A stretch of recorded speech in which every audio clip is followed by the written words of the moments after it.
irmãos e irmãs, à mesa com o Senhor Jesus. Em primeiro lugar, eu queria dizer uma coisa para vocês, tentando destrinchar um pouco esse texto. Jesus Cristo é o dono da casa. Diga comigo, Jesus Cristo é o dono da casa. Que casa? Essa casa aqui, meus queridos, aqui é a casa do Senhor Jesus Cristo. Nós somos a família, daqui a pouco a gente vai ver mais a respeito disso, mas Jesus Cristo é o dono dessa casa e o Senhor que nos convida à sua mesa. É Ele que nos convida na sua mesa. Todo mundo sabe dessa história. Se você vai na casa de alguém, é a casa de alguém, não é a sua casa. Você não chega na casa de uma pessoa que te convidou lá para o aniversário e tira o seu sapato e coloca o pé na mesa de centro. Não faz uma coisa dessa. Você não chega na casa dos outros e já vai abrir a geladeira. Você faz uma coisa dessa? Você faz isso na sua casa, mas na casa dos outros não. E a casa de Jesus também tem algumas regras. A gente vai falar a respeito disso aí e tal. Vai segurando, tem um monte de coisa que a gente vai falar nessa noite. Antes de falarmos sobre o nosso lugar à mesa do Senhor Jesus Cristo, nós precisamos tratar da sua obra salvadora e do porquê Jesus é digno de ser o dono da casa, bem como ter a autoridade de nos convidar à mesa de refeição e intimidade com Ele. Vamos falar a respeito da obra do Senhor Jesus. Os capítulos 13 a 17, como eu me referi, de João, narram o episódio da última ceia de Jesus com seus discípulos antes da sua crucificação e morte. Ou seja, todos esses capítulos 13 até o 17 é um longo discurso de Jesus Cristo que agora vai culminar no ápice do ministério do Senhor Jesus Cristo, num ponto climático do ministério do Senhor Jesus Cristo, que é a sua morte. E por que isso acontece? Por que toda essa história? Aí acontece o maior discurso proferido aos discípulos, o qual traz os ensinos e recomendações mais cruciais antes da sua partida. Dentre esses, hoje abordaremos uma das mais importantes, ou seja, a questão da nossa comunhão com Jesus e uns com os outros. Hoje nós vamos falar, por causa desse texto, a partir desse texto, de tantas coisas que Jesus fala nos capítulos 13, 14, 15, 16 e 17, nesse parágrafo, a respeito da comunhão que agora nós podemos ter e temos com Jesus e devemos ter uns com os outros. Você está preparado? Pode dizer amém comigo? Está preparado para ouvir isso? Você está preparado para receber aquilo que Jesus quer que você faça e aquilo que você seja? Então escute a palavra de Deus e você se comprometa em ser obediente à palavra do Senhor Jesus. Leamos novamente o versículo 31 a 33. Acompanhe comigo. Quando Judas saiu, ele saiu, Judas, lembra que eu já expliquei isso para vocês? Disse Jesus: agora foi glorificado o Filho do Homem, e Deus foi glorificado nele. Se Deus foi glorificado nele, também Deus o glorificará nele mesmo. E glorificá-lo-á imediatamente, ou seja, porque agora já começou o processo da morte do Senhor Jesus. O processo da morte do Senhor Jesus Cristo acontece daquele momento que Judas sai, e Judas agora diz o texto, o parágrafo anterior, que Satanás entrou no coração de Judas, e agora Judas vai movido por esse pensamento, por esse impulso maligno, vai vender Jesus, aquilo que as autoridades judaicas, as autoridades religiosas e políticas judaicas naquele momento esperavam a oportunidade, longe das pessoas, longe do público, longe da multidão, a oportunidade de capturarem a Jesus, e mais do que isso, às pressas, matarem Jesus. Já começou. Ou seja, a glorificação de Deus em Cristo Jesus começa a partir da saída de Judas. Mas vamos lá para frente ainda. Filhinhos, ainda por um pouco estou convosco, diz o Senhor Jesus. Essas palavras são palavras tenras. Buscar-me-eis. E o que eu disse aos judeus, também agora vos digo, porque Jesus já tinha falado isso: para onde eu vou, vocês não podem ir. Jesus Cristo está aqui, meus irmãos, afirmando pelo menos duas lições tratadas em todo o Evangelho de João. Duas lições importantes.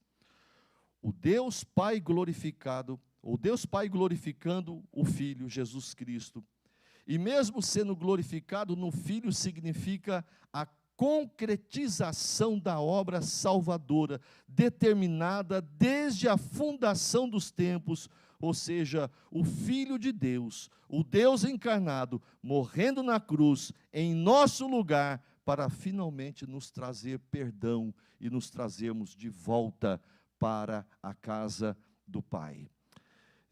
Se você estudar um pouquinho de teologia, você vai ver que lá no livro de Gênesis, no capítulo 3, quando o homem cai, Deus faz uma promessa.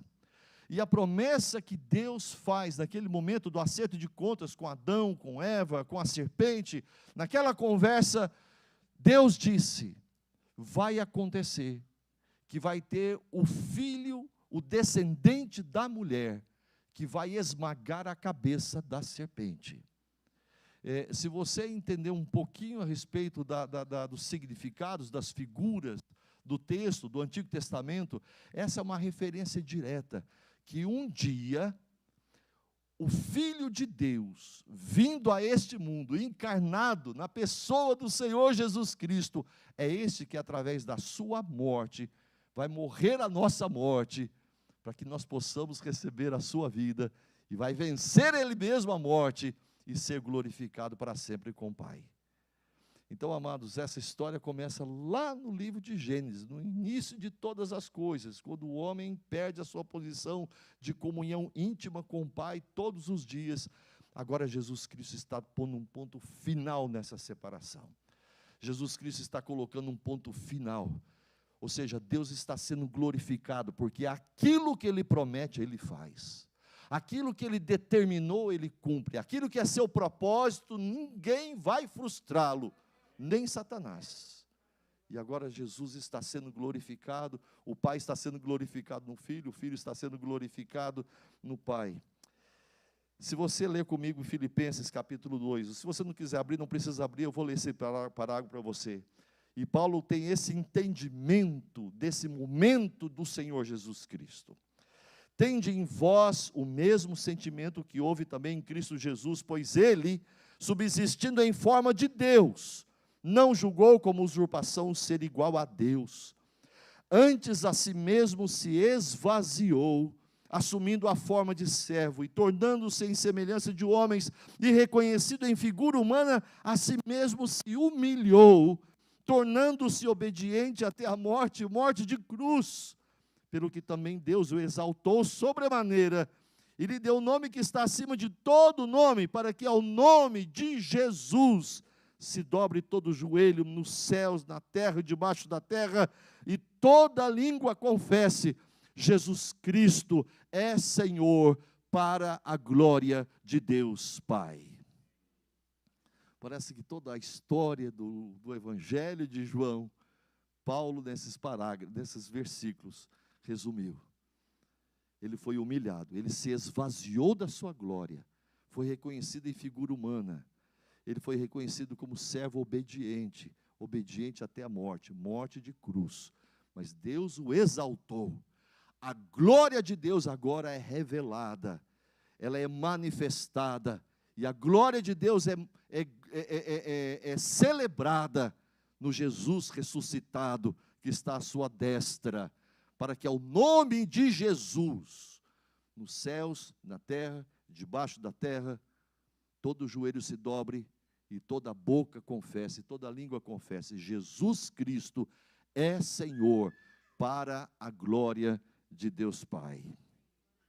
Uma das principais consequências da morte de Jesus em o nosso lugar, e que o seu perdão tem, é o poder, meus irmãos, de nos arrancar a cada um de nós de uma condenação eterna, um isolamento e alienação uns dos outros, e nos transportar para uma nova condição. Que condição é essa? Uma condição de intimidade com Deus, com todos os que são alcançados por essa graça salvadora. Essa é uma das principais consequências da morte e da ressurreição de Jesus Cristo. Uma das principais consequências do fato de que Jesus Cristo morreu na cruz do nosso lugar, é que essa morte do Senhor Jesus, o perdão que Deus veio nos trazer através do seu Filho Jesus Cristo, essa morte e ressurreição tem o poder de nos arrancar de uma condição de alienação. Quando nós pecamos em Adão lá no passado, Adão se isolou de Deus. Mas estão lembrados que Adão também se isolou de Eva, e Eva se isolou de Adão? Estão lembrados dessa história? Diz a palavra que eles andavam nus e não percebiam. Eles andavam nus, e para nós é um negócio esquisito, mas que uma história é essa? Adão e Eva andavam nus, mas, meus irmãos, não havia pecado, não havia maldade, não havia nenhuma diferença entre eles. So what? So what? E eles estavam lá e tudo bem. Naquele momento que eles pegam, eles perceberam, antes mesmo de se reencontrarem com Deus, porque Deus veio acertar conta com eles, logo em seguida, eles percebem que estavam nus. E agora eles mesmos vão atrás de plantas e pegam folhas de figueiras e começam a fazer tipo Tarzan e Jane, tangas para si ali. Começa a diferença. O que está acontecendo aqui, meus irmãos? Que desde aquele momento, por causa do pecado, o ser humano ele não se afasta simplesmente de Deus, ele não se rebela simplesmente contra Deus. Nós perdemos a capacidade de nos relacionarmos. Por que nós vivemos tantas guerras em toda a história? Se você ler a história da humanidade, você vai ler a história de grandes guerras entre as grandes civilizações em toda a história. Hoje não é diferente. Porque desde Adão e Eva nós vivemos a falência dos nossos relacionamentos, mas uma das principais consequências da obra do Senhor Jesus Cristo é que essa barreira é quebrada, essa nossa incapacidade é quebrada, essa nossa impossibilidade por causa do nosso egoísmo de vivermos juntos, de nos relacionarmos, de nos aproximarmos, em Jesus Cristo isso é destruído. E antes nós éramos inimigos de Deus e inimigos uns dos outros. Hoje, em Cristo Jesus, nós somos feitos amigos. Mais do que isso, somos feitos irmãos e irmãs. É por isso que Paulo vai nos dizer lá em Efésios capítulo 2,14, porque Ele, Jesus, é a nossa paz, o qual de ambos, ele está falando a respeito de judeus e os gentios, de ambos ele fez um, e tendo derrubado a parede de separação que estava no meio, a inimizade, aboliu na sua carne a lei dos mandamentos, na forma de ordenanças, para que dos dois criasse em si um novo homem, fazendo a paz. Olha essa expressão que maravilhosa. E reconciliasse ambos. Ambos quem? As duas pessoas que estavam separadas, ou as pessoas que estavam separadas em um só corpo com Deus, por intermédio da cruz. É a cruz, meus irmãos, destruindo por ela a inimizade. A cruz de Jesus destrói a inimizade. E vindo evangelizou paz a vós outros que estáveis longe, e paz também aos que estavam perto, porque por ele, Jesus, ambos temos acesso ao Pai. A gente estava separado de Deus, está lembrado? Agora ambos temos acesso ao Pai em espírito.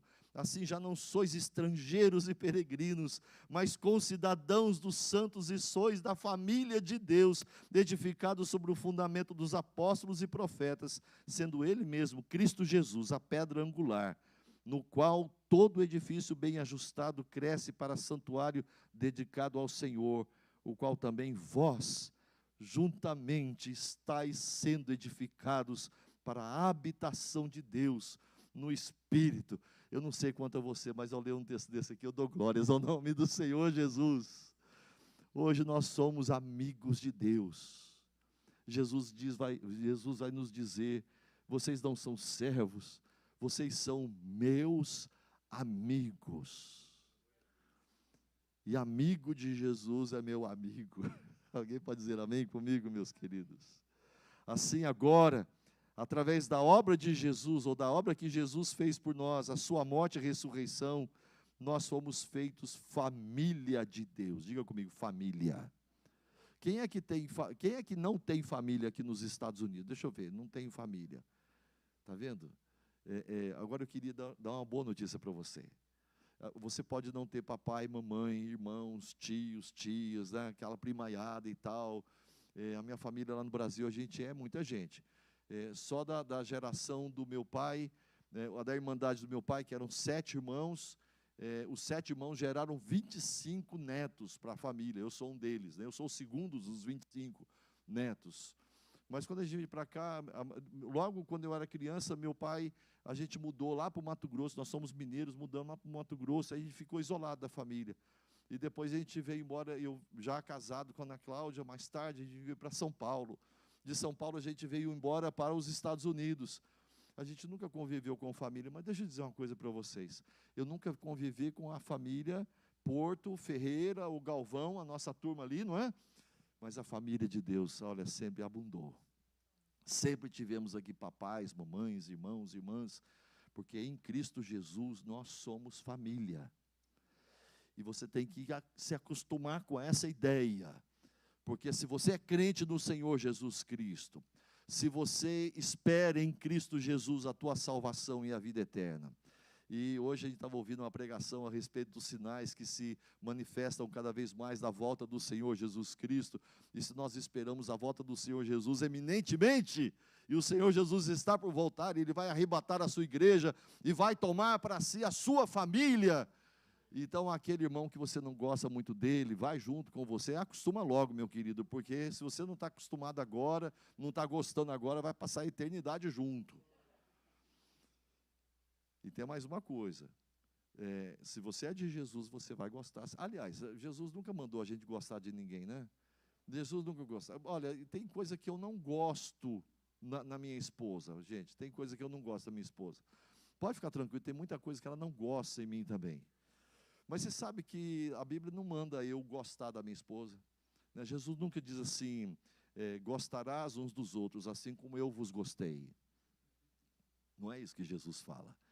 Jesus está dizendo que o seu mandamento para conosco agora é esse. Então vamos lá um pouquinho, deixa eu falar a respeito dessa comunhão. Entenderam aqui onde é que nós chegamos? Por que nós chegamos no lugar que nós chegamos? Que nós fomos comprados, que nós fomos conquistados pela morte e ressurreição do Senhor Jesus. Custou o sangue do Cordeiro estarmos aqui hoje. Muito bem, agora nós somos feitos família de Deus. So what? E daí? Como é que a coisa agora vai acontecer? Eu já tinha dito lá no início, eu vou repetir para vocês, o Senhor Jesus é quem dita as ordens da sua casa. O Senhor Jesus é quem dita as ordens da sua casa. Se você agora é da família do Senhor Jesus, existem algumas regras, existem alguns princípios, Ele é o Senhor, Ele é o dono. E aí a gente vai ter que se acostumar com isso, ou a gente vai ter que aprender em obediência a praticar essas ordens do Senhor Jesus. A família a que agora nós pertencemos tem uma regra muito simples, o amor de Jesus. O amor, diga comigo, amor de Jesus. O amor de Jesus, porque existe uma série de definições de amor por aí, meus queridos. Nós vamos falar a respeito disso ainda hoje aqui. Existe uma série de definições de amor aí. Mas eu queria dizer para você que o amor de Jesus é completamente diferente de um tanto de coisa que a gente escuta hoje em dia. Entre elas, a história de que amor é amor. Não, amor não é amor, não. Amor desse aqui é amor desse aqui, mas o amor de Jesus é amor de Jesus. Como é que é esse amor de Jesus? Ele mesmo vai dizer, versículo 34, aí na sua Bíblia. Novo mandamento, ele está falando de alguma coisa nova, de uma coisa diferente, uma coisa que é dele. Amados, a palavra amor não foi inaugurada, ela já existia, e já existia diferentes manifestações do amor. E as pessoas tinham diferentes conceitos a respeito do amor. Mas agora Jesus está dizendo, eu tenho uma definição própria. E eu quero que vocês escutem muito bem. E Jesus vai dizer assim para nós, no versículo 34. Que vos ameis uns aos outros. Ponto e vírgula, aqui no meu texto. Aí Jesus continua dizendo, assim como eu vos amei. É da maneira que eu vos amo e vos amei. É que vocês vão se amar uns aos outros. Vamos mais um pouquinho. Percebamos que, em primeiro lugar, a palavra de Jesus não é dirigida mais a você. A palavra de Jesus agora é dirigida a vós. A palavra do Senhor Jesus é dirigida a nós. Aliás, está lembrado daquele momento, lá no Evangelho de Mateus, quando os discípulos chegam para Jesus e dizem assim, Jesus, ensina-nos a orar. E Jesus diz assim, vós, não é você quando orar, ele diz, vós quando orardes, orareis assim, Pai nosso. Não é o meu Pai. Quem falava o meu Pai é Jesus, meu querido. Jesus é o Filho único, é o Filho único gerado de Deus. Agora, quando ele se refere a nós, dá licença, é a vós, nós, Pai nosso que estás nos céus. Pai nosso, é o nosso Pai.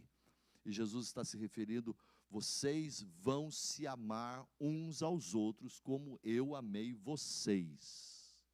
Jesus não tem um filho predileto, o filho mais queridinho. Você é comprado pelo sangue de Jesus da mesma maneira que eu, goste ou não. Mas nós vamos ter que aprender essa história do amor de Jesus. Vamos mais um pouquinho. Percebamos também que esse mandamento, a regra de como devemos nos portar à mesa, tem a forma e o propósito específicos de Jesus. Eu vou explicar isso para vocês. No versículo 12 e 13, novo mandamento vos dou, que vos ameis uns aos outros, ele também vem acompanhado lá no capítulo 15. No capítulo 15, 12 e 13, Jesus vai dizer assim, o meu mandamento é este. Primeiro ele disse, novo mandamento vos dou. Agora ele vai enfatizar dizendo, o meu mandamento é este, que vos ameis uns aos outros. De novo ele repete, assim como eu vos amei. Ninguém tem, que amor é esse de Jesus? Ele vai dizer agora, ele vai explicar agora. Ninguém tem maior amor do que este, de dar a alguém a própria vida em favor dos seus amigos. Vós sois meus amigos, em contrapartida, se fazeis o que eu vos mando. Bom, algumas coisas a respeito disso que Jesus disse. O amor a que somos comandados por Jesus a amar uns aos outros, Jesus está mandando nós nos amarmos uns aos outros. Este amor, ele é sacrificial e ele é incondicional. Primeira coisa, Jesus Cristo morreu. Amor é assim. Se for preciso morrer, morra.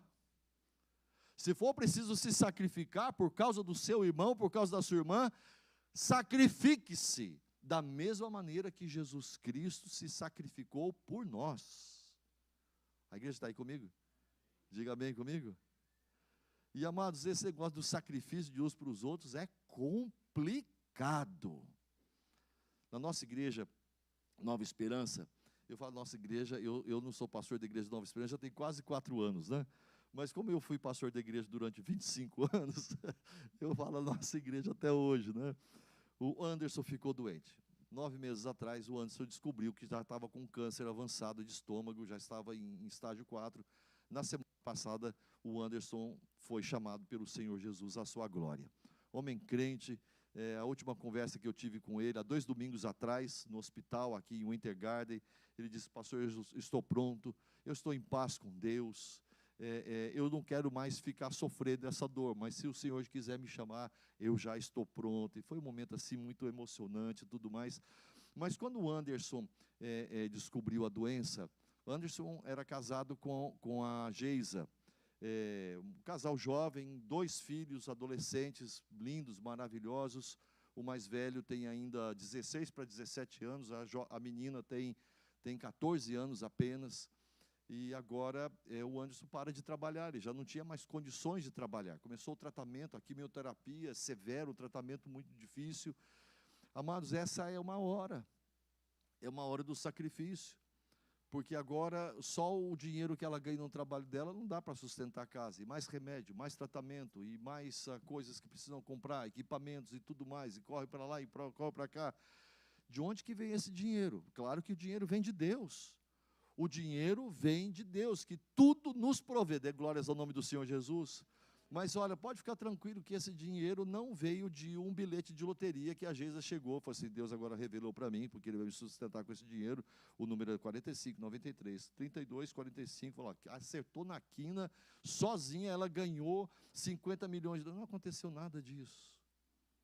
Aconteceu que Deus levantou vários irmãos e irmãs que do seu próprio orçamento, do seu próprio budget, agora tira tanto aqui, tira tanto ali, tira tanto aqui, durante todo esse tempo, e até hoje, a Geisa com a sua família ainda está sendo amparada, provida por Deus, através do seu bolso, que dá no bolso da calça dos irmãos.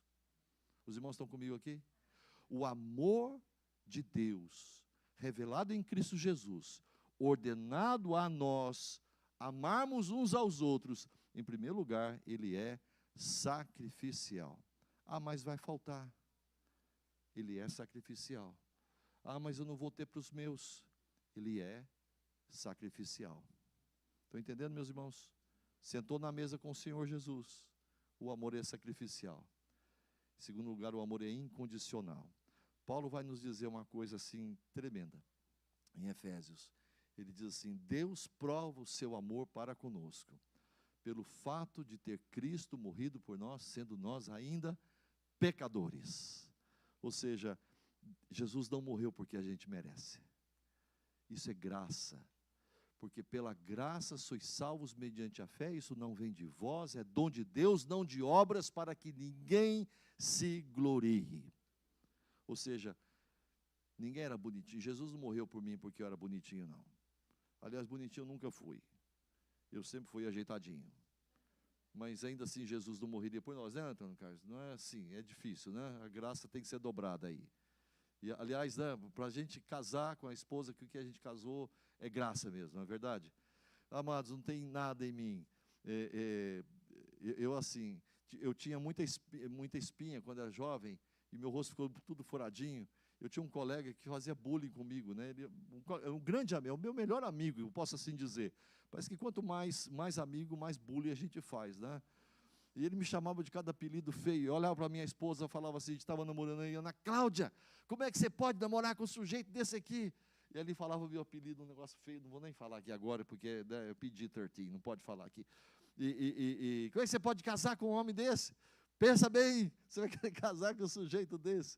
Amados, Deus prova o seu amor para conosco pelo fato de ter Cristo morrido por nós, sendo nós ainda pecadores. Pecadores significa éramos rebeldes contra Deus. Ainda assim, Jesus veio, mandado pelo Pai, morrer por nós, para nos arrancar da nossa cegueira e ignorância causada pelo nosso pecado e rebeldia. E hoje nós estamos aqui. E aí o irmão fala assim, eu não vou ajudar fulano tal porque ele não merece. Assim é lá no mundo. Jesus está dizendo que isso aqui é novo. Isso aqui é meu. É o meu mandamento. É diferente das coisas de lá. Lá as pessoas dão, recebem, favorecem um ao outro conforme a sua amizade, conforme a sua aproximação, conforme a sua afinidade de uns para com os outros. Mas aqui na igreja não. Você pode até não gostar, mas você tem que amar. Então, amar, meus irmãos, não é simplesmente um sentimento. Eu te amo tanto, meu querido. Que bom que você está aqui hoje. Não tem as situações assim, pastora, que a gente vê que a gente tem que amar, né? E a gente entende que amor não é sentimento.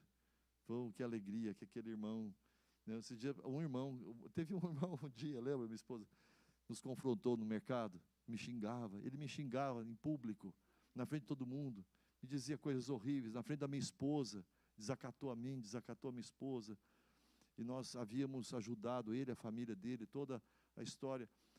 A pergunta que eu faço para mim mesmo é, nós ajudaríamos de novo, sabendo que esse amigo um dia faria essa mesma coisa que ele fez contra nós?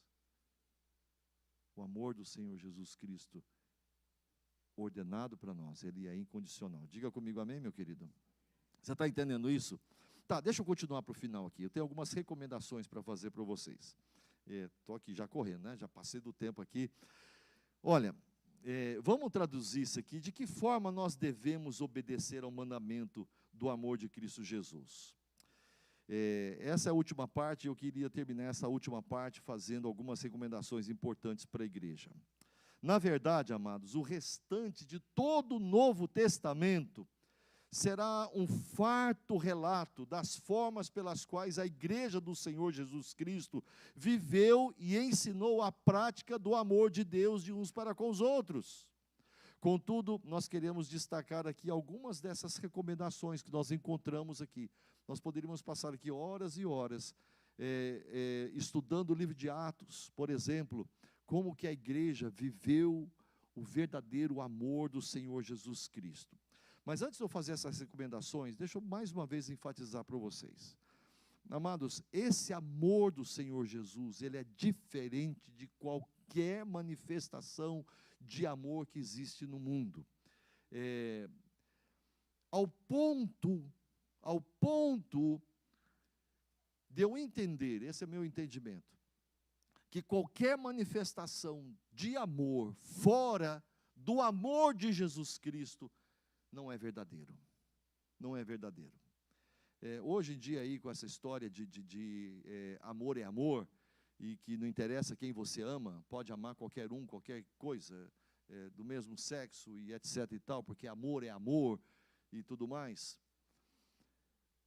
No fundo, se você observar, as pessoas estão voltando-se para si mesmas, indivíduo e indivídua, voltando para si mesmo e dizendo, eu sou assim, eu nasci assim, eu para isso, eu para aquilo, essa é a minha identidade. Esses dias eu estava vendo aquelas coisas, né? Eu sou um gato, o outro, eu sou um cachorro, eu nasci um cachorro no corpo de um ser humano, eu nasci errado, Deus errou, como é que é o negócio? Eu fico vendo aquela história, né? Então, eu gosto de cachorro, porque eu amo, porque eu sou um cachorro. Foi um engano, né? Na reencarnação, né? Se acredita em reencarnação, parece que o espírito entrou num corpo errado e tudo mais e tal. Tudo isso, meus irmãos, é manifestação de egoísmo. É aquilo que eu quero. São os meus impulsos da carne e do pensamento que Paulo vai dizer lá em Efésios capítulo 2. São os impulsos deste mundo, de pessoas que vivem na ignorância de Deus, segundo o curso desse mundo, segundo o príncipe da potestade do ar que governa neste mundo. Aquilo que as pessoas chamam de amor é egoísmo, segundo o exemplo e a vida e o mandamento do Senhor Jesus Cristo.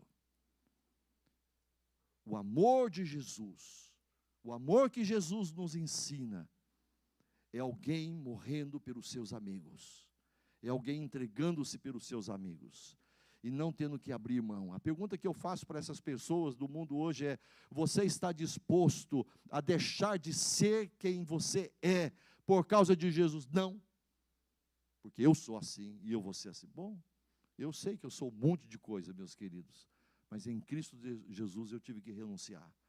Em Cristo Jesus, para alcançar, para abraçar, para ser abraçado por um amor superior e eterno, nós abrimos mão de tantas coisas em Cristo Jesus. É o que o Senhor Jesus diz. Se alguém quiser me seguir, negue-se a si mesmo. Você está disposto a se negar por causa de Jesus que morreu por você? A igreja está comigo aqui, meus queridos. Lembre-se que naquele momento final, quando Jesus, lá no capítulo 15, que nós lemos aí ainda, ele falou assim que, olha, vocês são meus amigos se vocês fizerem o que eu mando. Existe uma contrapartida. Existe uma contrapartida. Jesus morreu por nós. Morreu para nos libertar dos pecados. E agora Jesus está dizendo, eu tenho a minha palavra para vocês. Vocês são os meus discípulos, vocês serão meus amigos, são verdadeiramente reconhecidos como meus amigos, se vocês andam como eu andei, se vocês fazem aquilo que eu estou falando. Então vamos lá, algumas recomendações, tá certo? Eu queria fazer essas recomendações, são 7 recomendações, e depois a gente vai orar, e eu queria orar por essa igreja. Em primeiro lugar, meus queridos, para vivermos em amor, para a gente não entender que é só paixão, né? Eu estou apaixonado, gente, como eu amo, de fato eu amo a igreja do Senhor Jesus, eu amo estar aqui com os irmãos, amo mesmo, né? Puxa, quando a pastora me chamou, eu falei, que bom poder, eu amo pregar, eu amo compartilhar a palavra de Deus, é uma das coisas assim, mais privilégios maiores que Deus nos deu, foi a capacidade de compartilharmos a palavra dele com as pessoas, especialmente com a sua igreja, na edificação da igreja. Mas não é simplesmente um sentimento, é alguma coisa que vem de Deus lá no nosso coração. Por isso, em primeiro lugar, a primeira recomendação, todas elas são respaldadas pelas páginas do Novo Testamento, da igreja primitiva. Ore sempre por sua igreja. A igreja está comigo aqui, pode dizer amém comigo? Mas, gente, é orar de verdade. Eu vou orar por você, tá? Eu vou orar pela minha igreja. Não, ore sempre pela sua igreja. Ore pelos ministérios da igreja. Ore para que o Espírito Santo, que diz o apóstolo Paulo, que agora nós fomos unidos no santuário e somos pedras vivas, habitadas pelo Espírito Santo de Deus.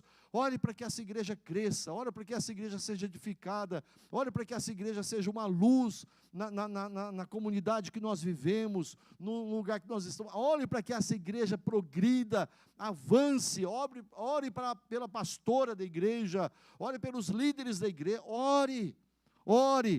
Vai ter uma reunião de oração, venha na reunião de oração, meu querido. Participe da reunião de oração. E aí o irmão fala assim, mas a reunião de oração foi fraquinha, porque não teve muita música. Não, querido, tem hora para a gente cantar e louvar, mas tem hora que a gente tem que dobrar o joelho mesmo.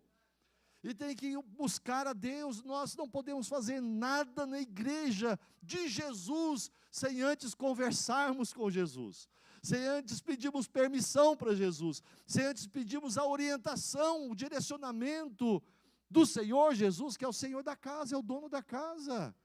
Ore pela sua igreja, gaste tempo, acorde mais cedo. Lembra que Jesus falou, entra no teu quarto, fecha a porta, tem a reunião na igreja, tem a reunião de oração na igreja, mas tem a oração do seu quarto também. Descubra o seu horário. Lá em casa eu descobri o horário. Antes de todo mundo acordar. E antes de todo mundo acordar, meus irmãos, significa inclusive o cachorro, porque quando o cachorro acorda, ele não deixa a gente orar.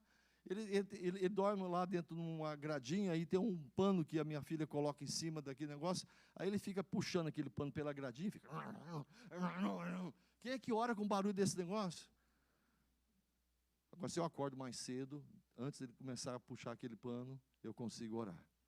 Descubra o seu horário de telecomunicação com Deus. Está comigo aqui? Pode dizer amém? Isso é amor. Orar uns pelos outros, orar pela igreja, orar pela sua família, orar pelos líderes da sua igreja, isso é amor. Por que eu sei que é amor? Porque tudo que Jesus fez foi em amor. E lá no capítulo 17, inteirinho do capítulo de João, é a oração de Jesus pela igreja. E sabia que lá no capítulo 17, Jesus ora por você? Sabia disso? Tem um versículo lá que fala de você lá. Jesus diz assim lá no capítulo 17, Pai, eu não oro simplesmente por esses quem? Os 11, porque eu já tinha caído fora. Os 11, mas eu oro por todos aqueles que vierem a crer no Senhor. Quem que crê no Senhor Jesus aqui? Jesus já orava por você, meu querido. Então Jesus ensinou a gente a orar. E Jesus orava e gastava um tempão. Vou deixar eu caminhar aqui, amados. Registra aí e coloque em prática. Em segundo lugar, reconheça que cada irmão e cada irmã tem um Pai celeste. Eu queria que você entendesse isso. Quando você chegar na igreja, olha um para o lado, para a senhora, a irmãzinha que não tem parente aqui, né? Mas eu queria que todo mundo olhasse para essa irmã aqui e entendesse que essa irmã, o seu papai está no Brasil, filha? A família está aqui, né? Eles estão aqui com você hoje à noite? Estão aqui com você hoje à noite? Não. Está sozinha aqui na família. Então, olha só. Como é que é o seu nome, querida? Isabela. Que nome maravilhoso, né? Uma menina maravilhosa dessa. Então, quando a Isabela chega aqui, eu pensei, mas é aquela menina sozinha lá na igreja? Quem que é, hein? De quem que é? De quem que é? Vou te falar de quem que ela é. É a filha de Deus. Filha de Deus. Ela foi comprada pelo sangue do Filho de Deus, que morreu por ela, lá na cruz do Calvário, a resgatou das trevas e Deus a colocou aqui. Não pense você que ela é uma Maria ninguém. Ela está aqui acompanhada pelo Espírito Santo que agora habita nela. Cuidado, porque Deus ama com amor zeloso. É minha filha querida, é minha preciosa filha, minha principessa. É assim que eu chamo minha filha, tá? É assim que Jesus fala. Você não está sozinho. Então, todo mundo que entrar aqui, trate com respeito e gratidão. Porque essa pessoa está aqui, porque Deus a chamou. Aí no texto também Jesus vai dizer assim, não foram vocês que me escolheram. Não foi você que escolheu vir na igreja hoje, querido, fala a verdade. Não foi você. Quantos que gostariam de ter ficado em casa assistindo o jogo do Flamengo? Levanta a mão. Amarrado, né, querido? Não tem flamenguista aqui, né? Eu já vi que não. Como é que é? Mas, olha, pensa naquele momento que você fala, eu queria estar na praia uma hora dessa, né, voltando e tudo mais, mas foi o Espírito Santo que te trouxe, porque Jesus diz, eu vos escolhi, eu te chamei, eu que te trouxe para cá. Respeite e seja grato a Deus pela vida de todo mundo que está na igreja. E mais uma coisa, sinta a falta. Sinta a falta. Tem irmão que não veio hoje? Tem irmão que não veio hoje? Liga para ele. Liga para ele. Não fica esperando a pastora, não. Porque lá, quando eu era pastor na Igreja Nova Esperança, era o pastor Wesley que ficava ligando, né? Irmã, fulano de tal. Pastor, você está observando que fulano de tal faz tempo que não vem? Eu falei assim, meu querido, observei. Mas você chamou ele? Ah, não, pastor, o senhor podia dar uma ligada para ele, né? Meu querido, alô, Jesus Cristo.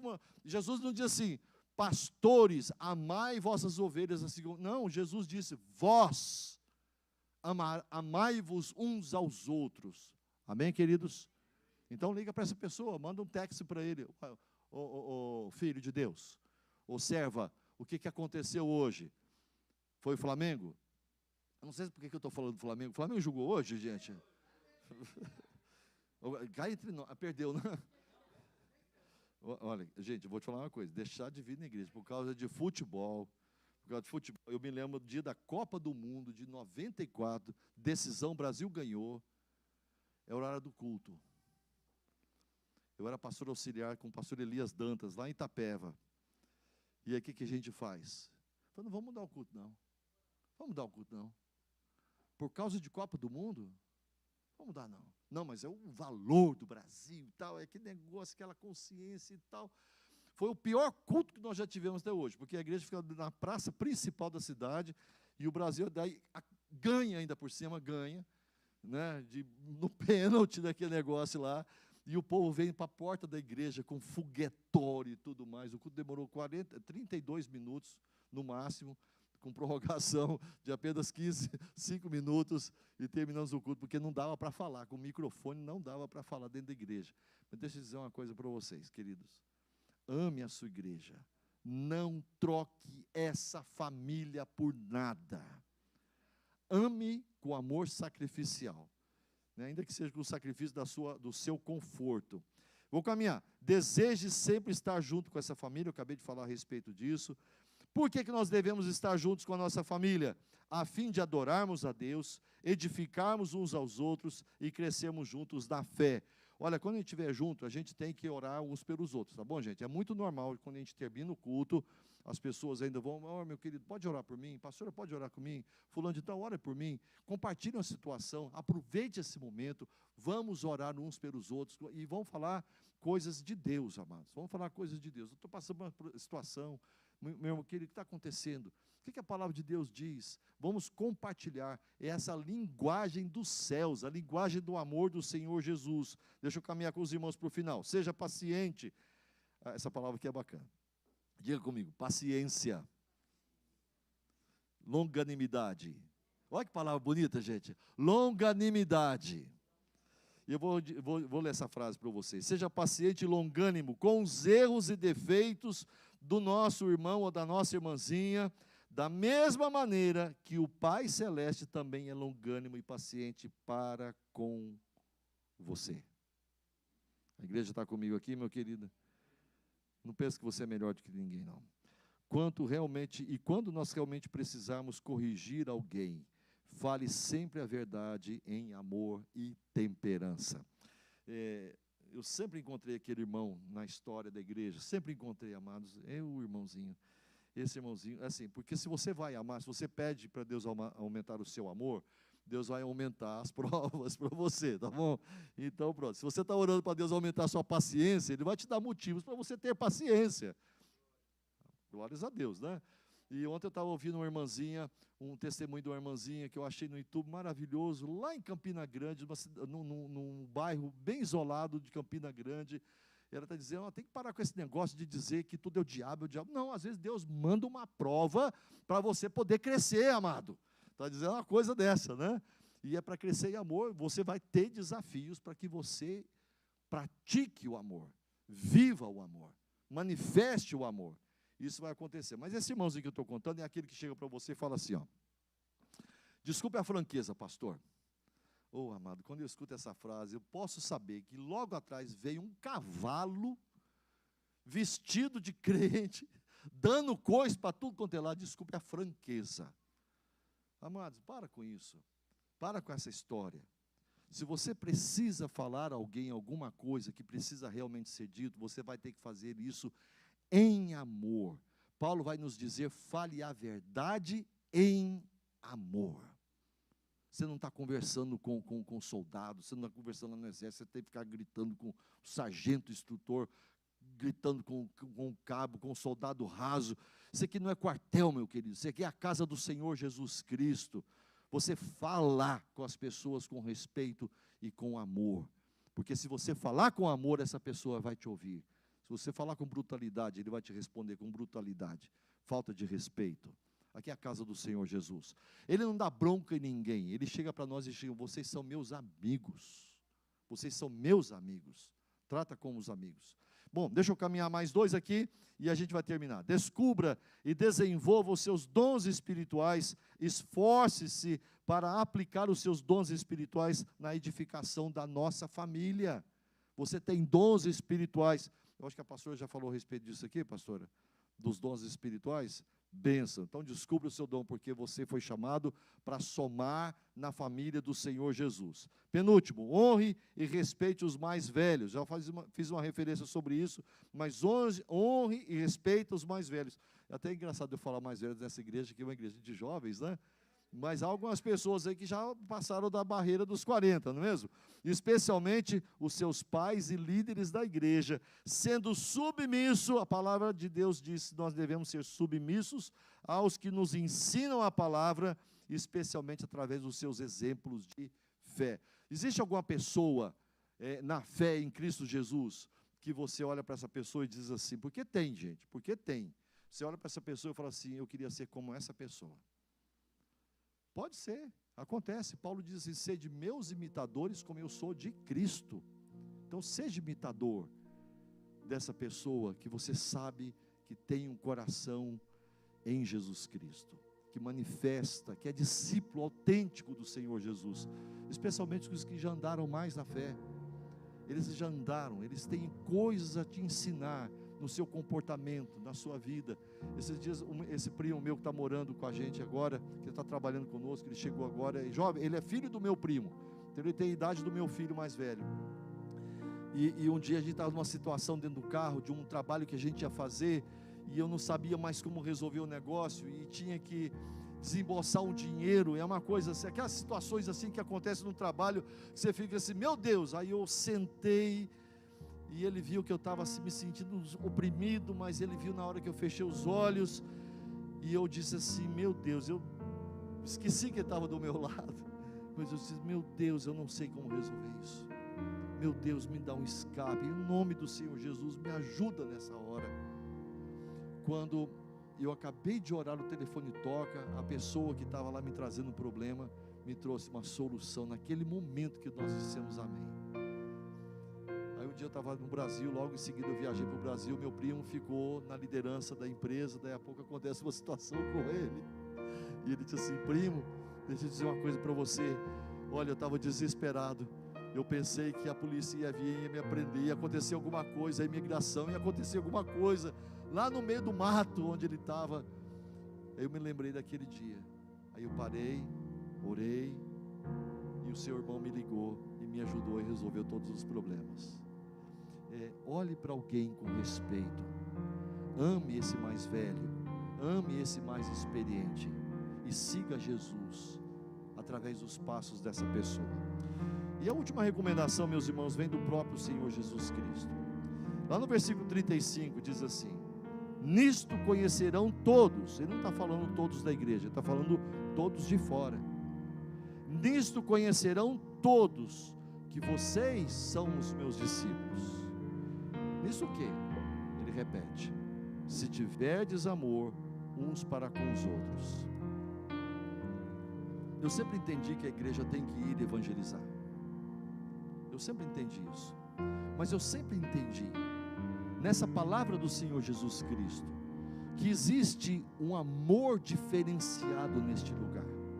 Existe um relacionamento entre as pessoas ungidas pelo Espírito Santo de Jesus, que faz brotar, que faz a gente viver esse amor de uma maneira tão intensa, que as pessoas que estão lá fora, elas olham e falam assim: eu quero isso, é isso que eu sempre busquei, é isso que eu sempre quis, eu nunca encontrei em lugar nenhum, eu preciso disso, eu preciso disso. Uma irmã da nossa igreja, que hoje mora lá em Portugal, chamada Marina e Márcio, era a dupla Ebenem da nossa igreja. A Marina, quando morava no Rio de Janeiro, ela foi tudo quanto é religião que você possa imaginar, especialmente da macumba, terreiro e tudo mais. E a Marina dizia uma coisa: eu buscava Deus, mas era uma pessoa revoltada, era uma pessoa cheia de angústia. Ela tinha uma tia crente, e ela debochava, ela fazia bullying com a tia dela, debochava da tia, humilhava a tia, desrespeitava a tia, mais velha do que ela, desrespeitava por causa da sua fé, e buscava todas essas coisas. E a Marina, nas suas buscas pela vida, na sua peregrinação pela vida, buscando alguma coisa que pudesse preencher o seu coração, veio parar nos Estados Unidos. E eu vim parar nos Estados Unidos, um dia ela entrou na nossa igreja, e o dia que ela entrou na nossa igreja, meus irmãos, naquele dia ela se converteu ao Senhor Jesus Cristo. No dia do batismo dela, ela contou essa história. E quando ela contou essa história, ela falou assim: e hoje eu liguei para minha tia. Para dizer que hoje é o dia do meu batismo. E eu liguei para pedir perdão para minha tia de todas as coisas que eu já disse para minha tia, ofendendo-a, desrespeitando-a. E a minha tia respondeu para mim e falou assim: minha filha, hoje é o dia da minha vingança. Como assim, tia? A vingança do crente.